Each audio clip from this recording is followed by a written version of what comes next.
రాయదుర్గం చరిత్రలో ఎప్పుడూ లేని విధంగా తన నామినేషన్కు జనం తరలివచ్చారని, ఇది నా మాట కాదని జనం మాట అని వైసీపీ అభ్యర్థి మెట్టు గోవిందరెడ్డి అన్నారు.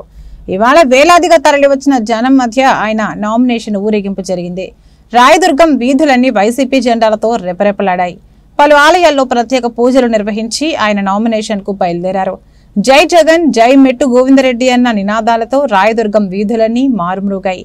భారీగా తరలివచ్చిన జనవాహిని మధ్య ఆయన నామినేషన్ దాఖలు చేశారు.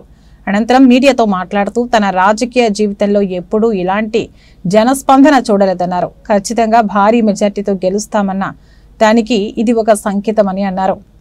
రాయదుర్గం నియోజకవర్గంలో భైరవని తెప్ప ప్రాజెక్టు పూర్తి చేసే ఈ ప్రాంతంలో చెరువులన్నింటికీ నీరందిస్తామన్నారు.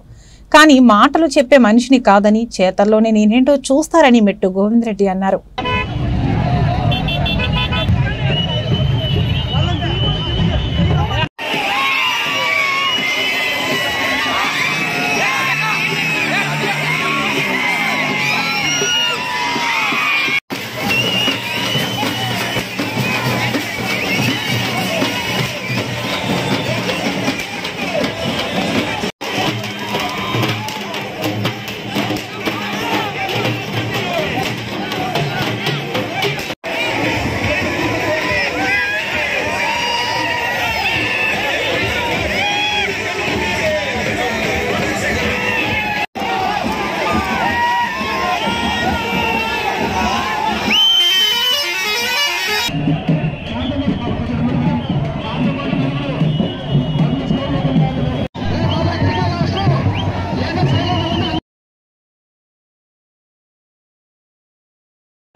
రుణం తీర్చేదానికి అవకాశం వచ్చింది.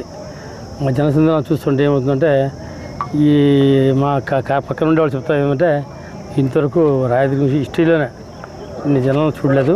మా కారు మా వాహనం వెనుక పక్కల 1 కిలోమీటర్ ముందు 1 కిలోమీటర్ కంటిన్యూ అంటే ఎక్కడ కూడా స్టాప్ లేకుండా ఎక్కడో మనిషి కూడా ఇంత ఎండ వేడి ఉండే ఎంత ఎండ కూడా బయట కూడా కానీ లాస్ట్ వరకు ఉన్నారు. కాబట్టి వాళ్ళకి ఎట్లా కృతజ్ఞతలు చెప్పాలో నాకు అర్థంగా ఉండదు. దీంతో అర్థమైంది ఏమంటే జనాలు జగన్మోహన్ రెడ్డి గారి సిద్ధం సభలు ఏ విధంగా జరిగిందో అదేవిధంగా ఇప్పుడు అంటే ప్రజల్లో ఒక ఉత్సాహం వచ్చింది అంటే జగన్మోహన్ రెడ్డి నాయకులు జగన్మోహన్ రెడ్డి గారు రెండోసారి సీఎం చల్లని ప్రజలు దృఢ నిశ్చయంతో ఉండదు. అట్లా ఎటువంటి అనుమానం లేదు. కాబట్టి వాళ్ళందరూ కూడా వచ్చి సహకరించి మా యొక్క మహోత్సవాన్ని నామినేషన్ మహోత్సవాన్ని చేపట్టం చేసేందుకు వాళ్ళందరికీ ప్రత్యేకమైన కృతజ్ఞతలు.